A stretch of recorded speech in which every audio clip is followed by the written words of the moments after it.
الحمد لله وحده والصلاة والسلام على من لا نبي بعده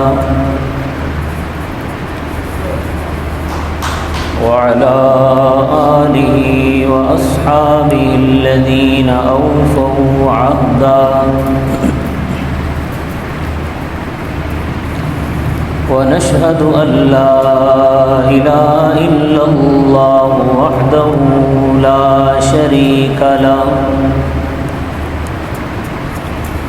وحده لا شريك له في الخلق والأمر إرغاما لمن جحد به وكفر ونشهد أن سيدنا ومولانا محمدًا عبده ورسوله صلى الله تعالى عليه وعلى آله وأصحابه الذين هم خلاصة العرب العرباء وخير الخلائق بعد الأنبياء وهم كالنجوم في السماء للاهتداء والاقتداء وهم مفاتيح الرحمة ومصابيح الغرر أعوذ بالله من الشيطان الرجيم بسم الله الرحمن الرحيم وإذ يرفع إبراهيم القواعد من البيت وإسماعيل ربنا تقبل منا إنك أنت السميع العليم ربنا وجعلنا مسلمين لك ومن ذريتنا أمة مسلمة لك وأرنا مناسكنا وتب علينا إنك أنت التواب الرحيم ربنا وابعث فيهم رسولا منهم يتلو عليهم آياتك ويعلمهم الكتاب والحكمة ويزكيهم إنك أنت العزيز الحكيم صدق الله العظيم رب اشرح لي صدري ويسر لي أمري واحلل عقدة من لساني يفقهوا قولي رب زدني علما رب زدني علما رب زدني علما سبحانك لا علم لنا إلا ما علمتنا إنك أنت العليم الحكيم تمام حضرات درود شریف پڑھیں اللهم صل على محمد وعلى آل محمد كما صليت على إبراهيم وعلى آل إبراهيم إنك حميد مجيد اللهم بارك على محمد وعلى آل محمد كما باركت على إبراهيم وعلى آل إبراهيم إنك حميد مجيد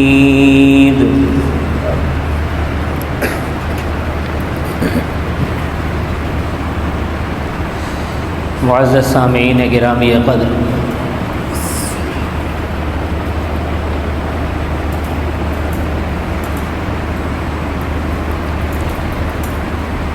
جیسا کہ یہ بات میں پہلے بھی آپ حضرات کو بتا چکا ہوں،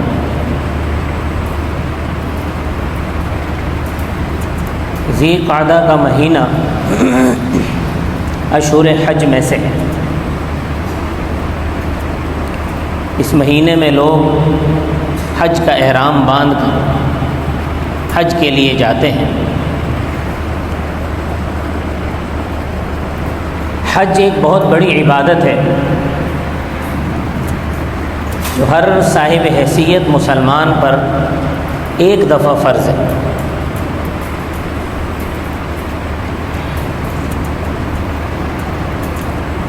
حج نام ہے حضرت ابراہیم علیہ السلام، حضرت اسماعیل علیہ السلام اور سیدہ حاجرہ علیہ السلام کی چند اداؤں کا اور وفاؤں کا۔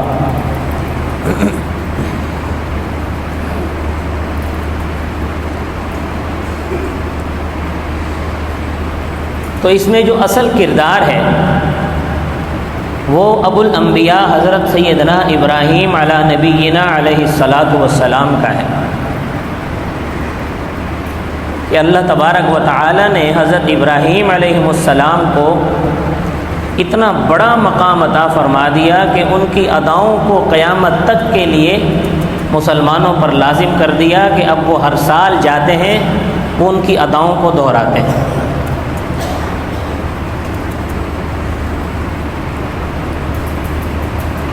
حضرت ابراہیم علیہ السلام کو اللہ تبارک و تعالی نے رشد عطا فرمایا تھا، فرمایا وَلَقَدْ آتَيْنَا إِبْرَاهِيمَ رُشْدَهُ۔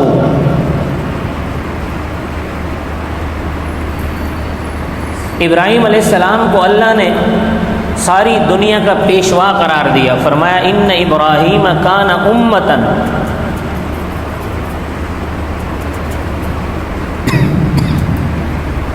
تو یہ بلند مقام اور یہ بلند مرتبہ حضرت ابراہیم علیہ السلام کو کیوں عطا ہوا؟ اس کی وجہ یہ ہے، ابراہیم علیہ السلام پر کئی امتحانات آئے اور ابراہیم علیہ السلام ان تمام امتحانات میں کامیاب ہوئے۔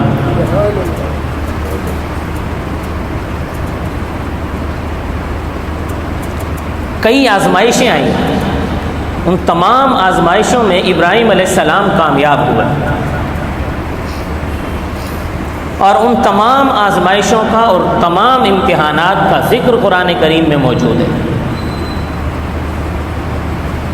اللہ تبارک و تعالی نے بتایا ہے کہ ابراہیم علیہ السلام کن کن آزمائشوں سے گزرے، تب جا کر انہیں یہ مقام اللہ نے عطا فرمایا۔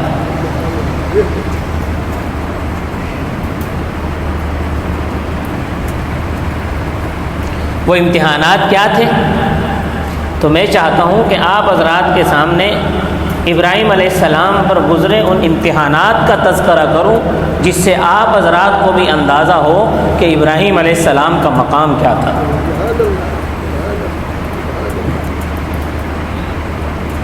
ابراہیم علیہ السلام کی پیدائش سے ہی امتحان کا سلسلہ شروع ہو گیا۔ ابراہیم علیہ السلام کو اللہ نے آزر کے گھر پیدا کیا، اور آزر جو تھا یہ بت بناتا تھا۔ لوگ اس سے بت خرید کر لے جاتے تھے اور اس کی پوجا کرتے تھے، یہ بت تراش تھا۔ ابراہیم علیہ السلام کو آزر کے گھر پیدا کیا جو کہ بت گر تھا۔ اس میں بھی امتحان تھا، کیونکہ عام طور پر دنیا کی یہ ریت ہے کہ جس مسلک پہ، جس مذہب پہ باپ ہوتا ہے اسی مذہب پہ بیٹا چلتا ہے۔ جو طریقہ باپ کا ہوتا ہے بیٹا وہی طریقہ اختیار کرتا ہے۔ مولوی کا بیٹا مولوی، پیر کا بیٹا پیر، تاجر کا بیٹا تاجر۔ ابراہیم علیہ السلام کے لیے یہ امتحان تھا کہ آیا ابراہیم بھی بڑے ہو کر اپنے باپ کی روش پر چلتے ہیں یا اللہ کی توحید کا اعلان کرتے ہیں۔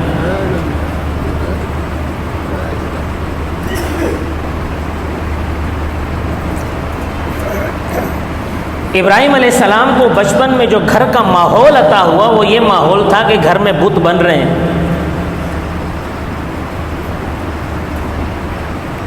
ماحول کا بڑا اثر ہوتا ہے. آیا ابراہیم اس اثر کو قبول کرتے ہیں یا نہیں کرتے؟ یہ امتحان تھا. ابراہیم علیہ السلام کچھ بڑے ہوئے، جب بولنے لگے،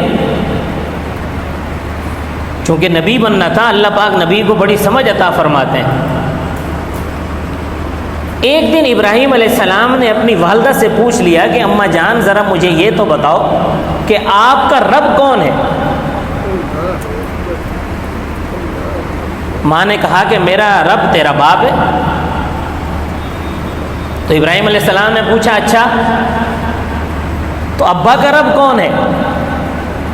تو ماں نے کہا ابا، تمہارے ابا کا رب نمرود ہے. تو ابراہیم علیہ السلام نے پوچھا اچھا نمرود کا رب کون ہے؟ ماں نے کہا بیٹا خاموش، ایسی باتیں نہیں پوچھا کرتے. ابراہیم علیہ السلام نے پوچھا کیوں؟ کہا نمرود نے سن لیا تو وہ ناراض ہوگا، وہ تمہیں بھی نہیں جینے دے گا اور تمہارے ابا کو بھی نہیں جینے دے گا، اس لیے ایسی باتیں زبان سے مت نکالا کرو. یہ ابراہیم علیہ السلام کا لڑکپن ہے، بچپن ہے.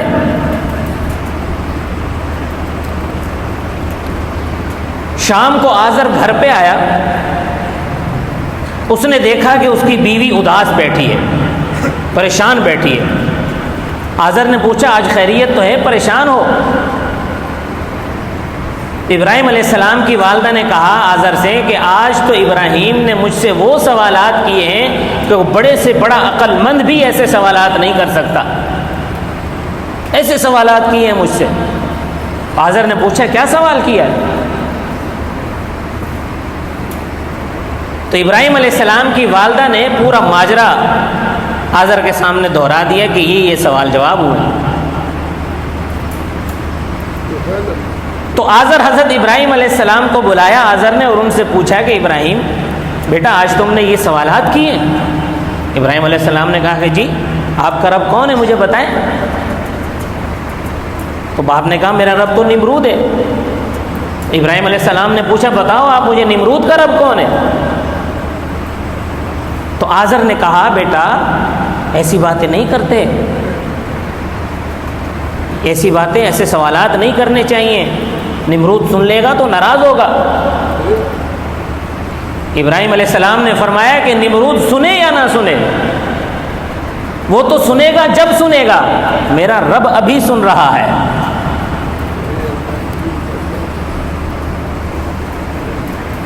قرآن کریم میں ہے نا سورہ مریم میں فرمایا وَاذْكُرْ فِي الْكِتَابِ إِبْرَاهِيمَ إِنَّهُ كَانَ صِدِّيقًا نَبِيًّا إِذْ قَالَ لِأَبِيهِ يَا أَبَتِ. دیکھیں ابراہیم علیہ السلام اپنے باپ سے کہہ رہے ہیں إِذْ قَالَ لِأَبِيهِ، جب انہوں نے کہا اپنے باپ سے یا ابتی، اے میرے والد محترم.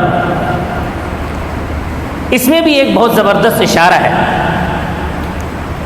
ابراہیم علیہ السلام کا والد اگرچہ مشرک ہے، بت گر ہے، اللہ کا باغی ہے، لیکن ابراہیم علیہ السلام نے اپنے والد سے بدتمیزی نہیں کی، اپنے والد سے کوئی زبان درازی نہیں کی، بلکہ بڑے پیار بھرے انداز میں فرمایا یا ابتی، اے میرے والد محترم. تو آج کی نوجوان اولاد کو بھی یہ سوچنا چاہیے کہ اگر باپ کی کوئی بات دل کو بری لگتی ہے، اس کا کوئی عمل دل کو برا لگتا ہے، تو باپ کی بے عزتی نہیں کرنی چاہیے. یہ انبیاء کا طریقہ ہے. باپ جیسا بھی ہے لیکن اس کا احترام ہر وقت ملحوظ خاطر رہنا چاہیے. باپ کو مخاطب بھی کرنا ہے تو احترام سے کرنا ہے، کسی قسم کی بدتمیزی نہیں کرنی. جیسے ابراہیم علیہ السلام نے خطاب کیا، ابراہیم علیہ السلام دیکھ رہے ہیں کہ میرا باپ اللہ کا باغی ہے. صرف یہی نہیں کہ باغی ہے بلکہ بت بناتا ہے، لوگوں کو بت فروخت کرتا ہے. لوگ اگر بت کی پوجا کریں گے تو ہی کاروبار بڑھے گا نا. اگر لوگ بتوں کی پوجا چھوڑ دیں گے تو کاروبار تو ٹھپ ہو جائے گا. لیکن پھر بھی ابراہیم علیہ السلام نے بڑے پیار بھرے انداز میں فرمایا یا ابتی، اے میرے والد محترم، لم تعبد ما لا يسمع ولا يبصر ولا يغني عنك شيئا، کہ آپ کیسے عبادت کرتے ہیں ان بتوں کی، ما لا يسمع، جو سن نہیں سکتے. ایک ہوتا ہے سن نہیں سکنا، ایک ہوتا ہے نہیں سننا. نہیں سننے کا مطلب یہ ہے کہ وہ سن سکتا ہے لیکن سنتا نہیں ہے، اور سن نہیں سکنا کا مطلب، سن نہیں سکنا کا مطلب یہ ہے کہ اس میں سننے کی صلاحیت ہی نہیں ہے. تو ابراہیم علیہ السلام نے گویا ایک ضرب لگائی کہ اس میں سننے کی صلاحیت ہی نہیں ہے. ما لا يسمع، اس میں سننے کی صلاحیت نہیں ہے. ولا يبصر، اس میں دیکھنے کی صلاحیت ہی نہیں ہے. ولا يغني عنك شيئا،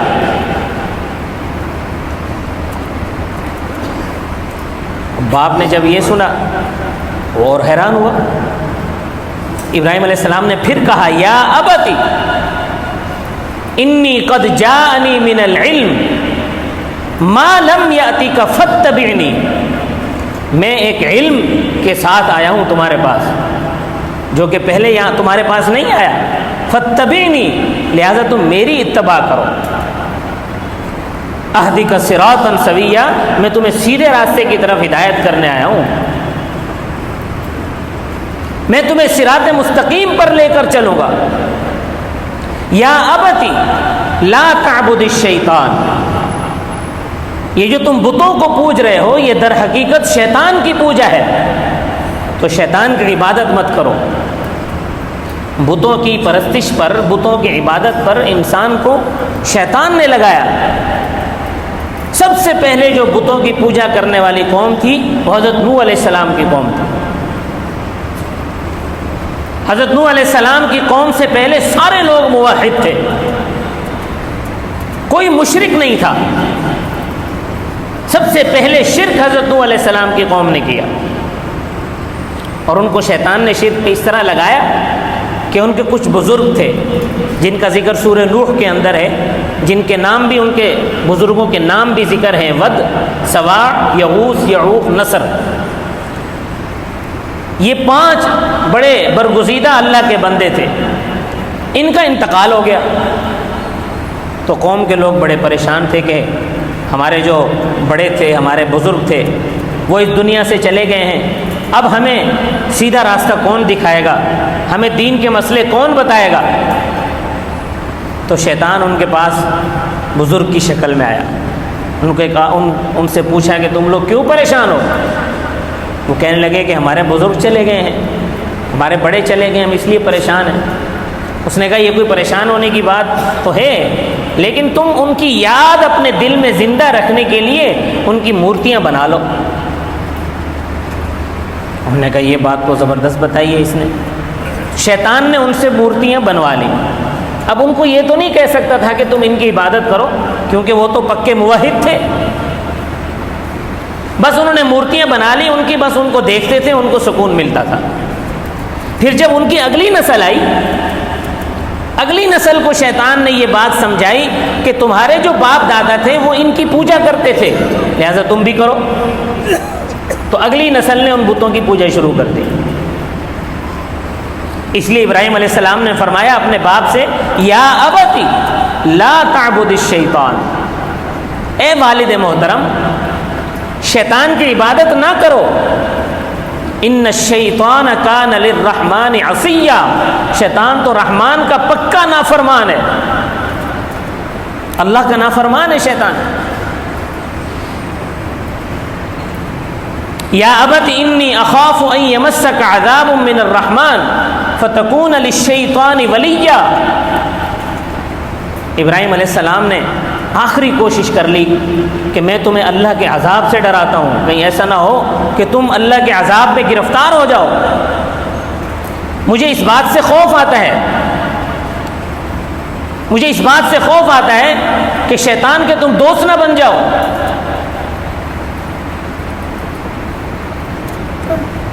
لیکن باپ کو ابراہیم علیہ السلام کی یہ باتیں پسند نہیں آئیں۔ باپ نے کہا اراغب انت عن آلہتی یا ابراہیم، یہاں سے نکل جا،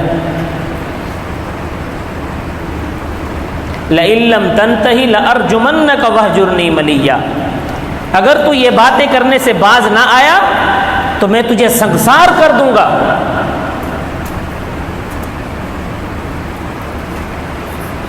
تو گھر چھوڑ کے نکل جائے یہاں سے۔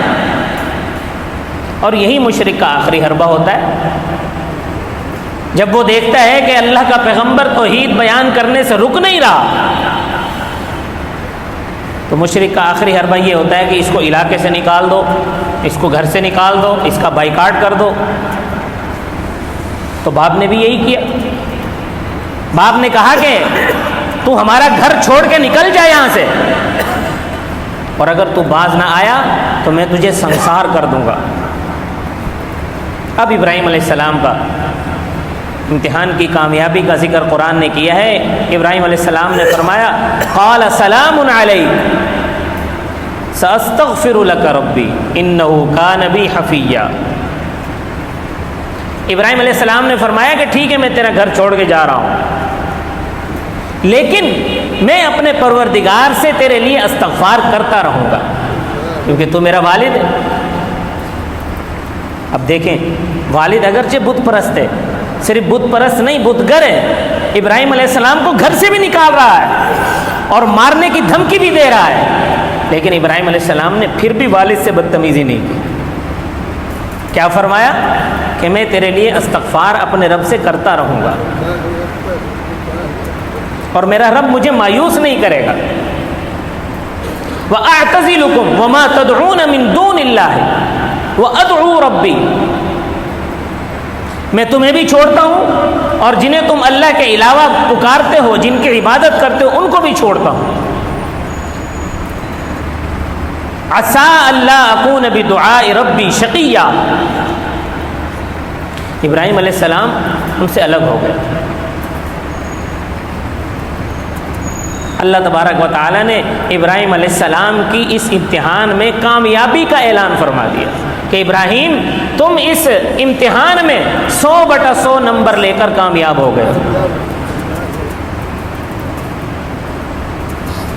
اب دوسرا امتحان شروع ہو گیا، ایک امتحان ختم ہوا، اس میں کامیاب ہوئے، دوسرا شروع ہو گیا۔ دوسرا امتحان کیا شروع ہوا؟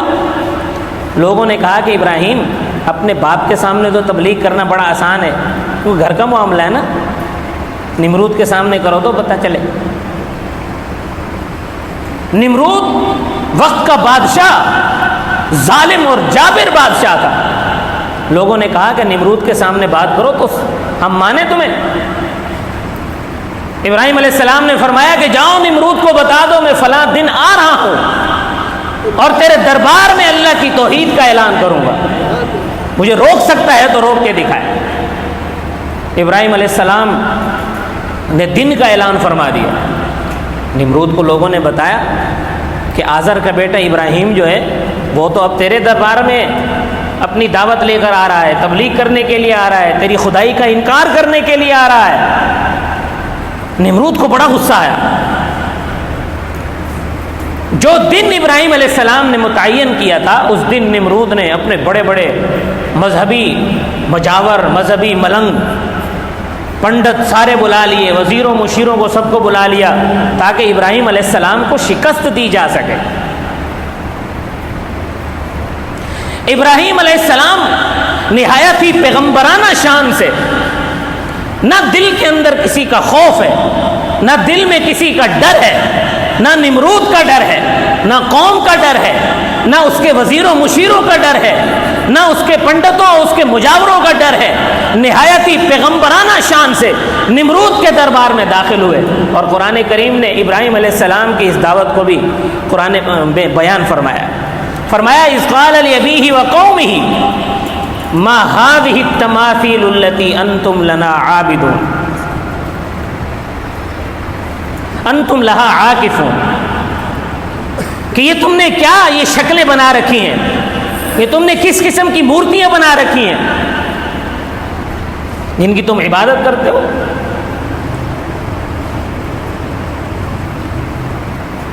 تو انہوں نے کہا کہ ہم نے تو اپنے باپ دادا کو یہ کرتے ہوئے دیکھا ہے نا، کہ ہمارے باپ دادا غلط تھے؟ جیسے آج کا مشرک کہتا ہے کہ ہمارے بڑے کرتے تھے، کیا وہ غلط تھے؟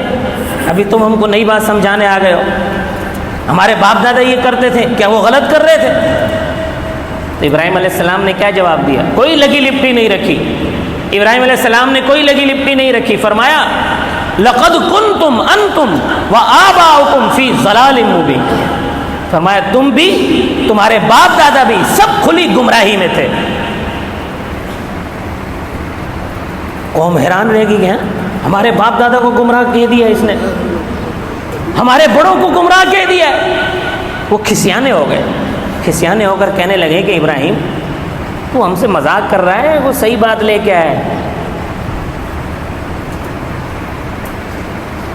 قرآن کریم میں اس کو بھی بیان کیا ہے، فرمایا قال لقد كنتم انتم وآباؤكم في ضلال مبين قالوا اجئتنا بالحق ام انت من اللاعبين، ابراہیم تو ہم سے مذاق کر رہا ہے یا وہ تم صحیح بات بتا رہا ہے؟ قوم کھسیانی ہوئی، انہیں سمجھ میں نہیں آیا کہ یہ کیا ہو گیا۔ ایک دم ابراہیم علیہ السلام نے ہمارے سارے بڑوں کو گمراہ قرار دے دیا۔ ساتھ میں ابراہیم علیہ السلام نے اعلان فرمایا تاللہ لأکیدن اصنامکم بعد ان تولوا مدبرین، یہ تمہارے معبود ہے نا، میں دیکھنا ان کے ساتھ کیا حشر کروں گا، کس دن تم کہیں جاؤ تو صحیح۔ ایک دن قوم جو ہے وہ میلے پہ چلی گئی کہیں، ابراہیم علیہ السلام کو بھی بولا کہ چلو میلے پہ۔ ابراہیم علیہ السلام نے اس مشرک کو کہا کہ تم جاؤ اپنا میلہ کرو، میں تمہارے خداؤں کا میلہ کرتا ہوں۔ وہ مشرک چپ ہو کے چلا گیا۔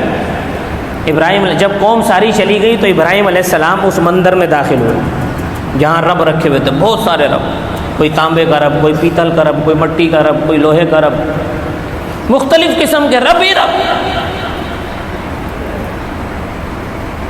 اتنے سارے رب رکھے ہوئے ہیں۔ ابراہیم علیہ السلام نے کلاڑا اٹھایا، کسی کی ناک کاٹی، کسی کا کان کاٹا، کسی کا بازو توڑا، کسی کی ٹانگ توڑی، کسی کی انگلیاں کاٹی، کسی کی آنکھ پھوڑی، اور کلاڑا سب سے بڑے کے کندھے پر رکھ دیا۔ قرآن کریم میں فجعلہم جزازا الا کبیرا لہم لعلہم الیہ یرجعون، بڑے والے کے کاندھے پہ ابراہیم علیہ السلام نے کلاڑا رکھ دیا۔ اب جب قوم میلے سے واپس آئی تو نمرود نے کہا کہ ذرا اپنے جو رب ہیں ان کو سجدہ دیتے جاؤ۔ اب جو یہ اندر داخل ہوئے رب باڑے میں، آگے دیکھا تو یہ تو ربوں کا حال ہی خراب ہوا ہے۔ سارے رب، کوئی لنگڑا ہے، کوئی لولا ہو گیا ہے، کوئی ناک کٹا ہو گیا ہے، کوئی کن کٹا ہو گیا ہے، کسی کی آنکھ پھوٹی ہوئی ہے۔ نمرود نے غصے میں پوچھا کہ یہ کون کر سکتا ہے ہمارے معبودوں کے ساتھ؟ ایسی جرت کس کی ہے؟ من فعل هذا بآلهتنا، یہ ہمارے معبودوں کے ساتھ کس نے کیا ہے؟ انہ لمن الظالمین، وہ تو بہت بڑا ظالم آدمی ہے۔ ایک نے ڈرتے ڈرتے کہا قوم میں سے سمعنا فتى يذكرهم يقال له ابراہیم۔ سورۃ الانبیاء میں قرآن بیان کر رہا ہے یہ پورا واقعہ کہ ابراہیم ہے ایک آدمی، اس کا نام ابراہیم ہے، وہ ہمارے معبودوں کے بارے میں بری بری باتیں کرتا ہے، ہم نے سنی ہے اس سے، یہ اس کا کام ہوگا۔ نمرود نے حکم دے دیا کہ ابراہیم کو پیش کیا جائے۔ ابراہیم علیہ السلام کو گرفتار کر کے نمرود کے سامنے پیش کر دیا گیا۔ تو نمرود نے پوچھا انت فعلت هذا بآلهتنا یا ابراہیم، ہمارے معبودوں کے ساتھ یہ کام تو نے کیا؟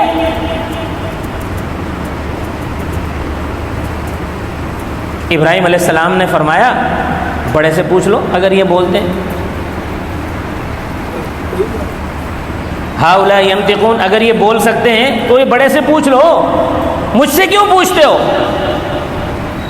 تو قرآن کریم میں کہ سب اس کے سر جھک گئے، ہمارے اردو میں جیسے کہتے ہیں نا بغلیں جھانکنے لگے، اپنی بغلیں جھانکنے لگے کہ اس بات کا کیا جواب دیں.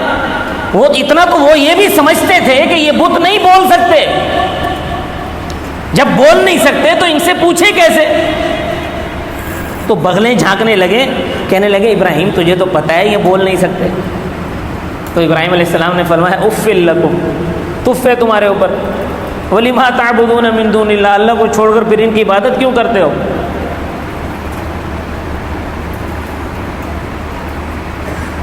تو ابراہیم علیہ السلام نے ان سے فرمایا کہ تم ان کی عبادت کیوں کرتے ہو پھر؟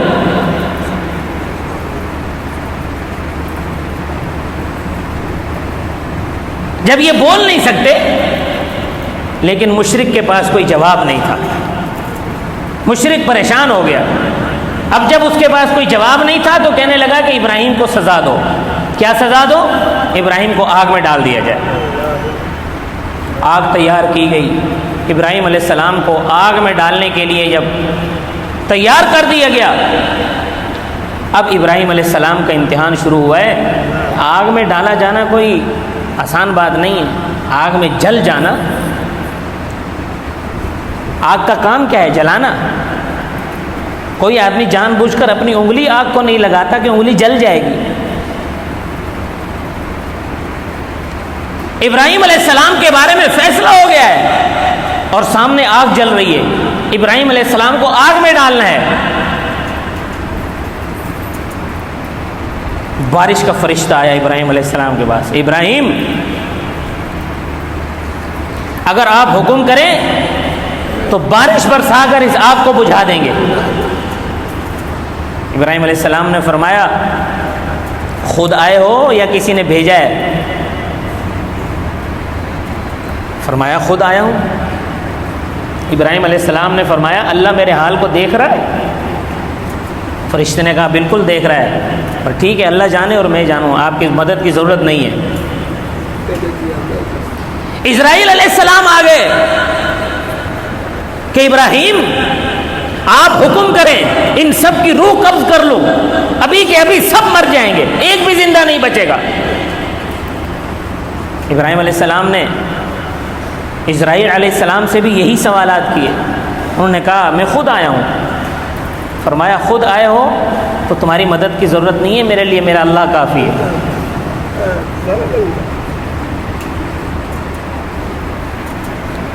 اسرافیل علیہ السلام آئے کہ ابراہیم آپ حکم کرے سور پھونک کر آگ بجھا دوں. ابراہیم علیہ السلام نے فرمایا میرا اللہ دیکھ رہا ہے میرا حال؟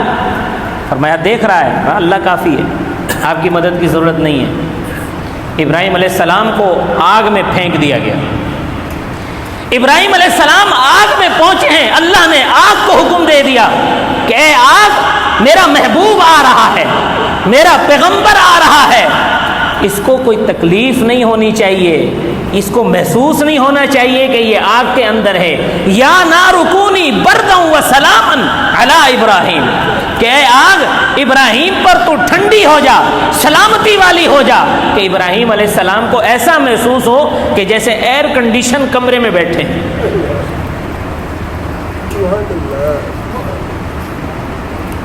ابراہیم علیہ السلام جب آگ میں پہنچے ہیں, آگ ٹھنڈی ہو چکی تھی.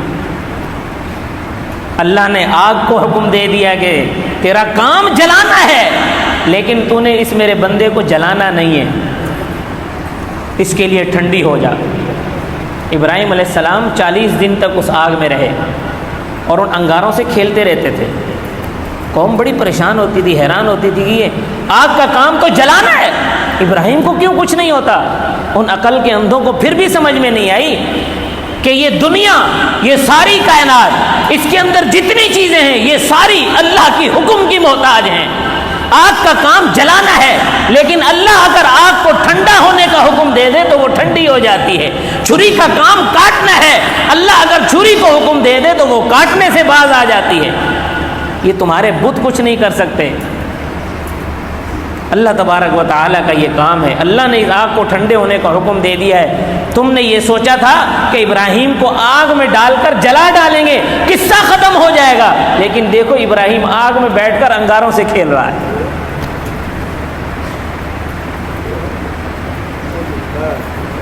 ابراہیم علیہ السلام کے لیے پھر ایک جب آگ سے نکل آئے پھر ایک نیا امتحان شروع ہو گیا. انشاءاللہ اگلے جمعے بیان کریں گے. اللہ تبارک و تعالی مجھے اور آپ کو ابراہیم علیہ السلام کی سیرت پر عمل کرنے کی، اسے سمجھنے کی توفیق عطا فرمائے. وما علینا الا البلاغ المبین.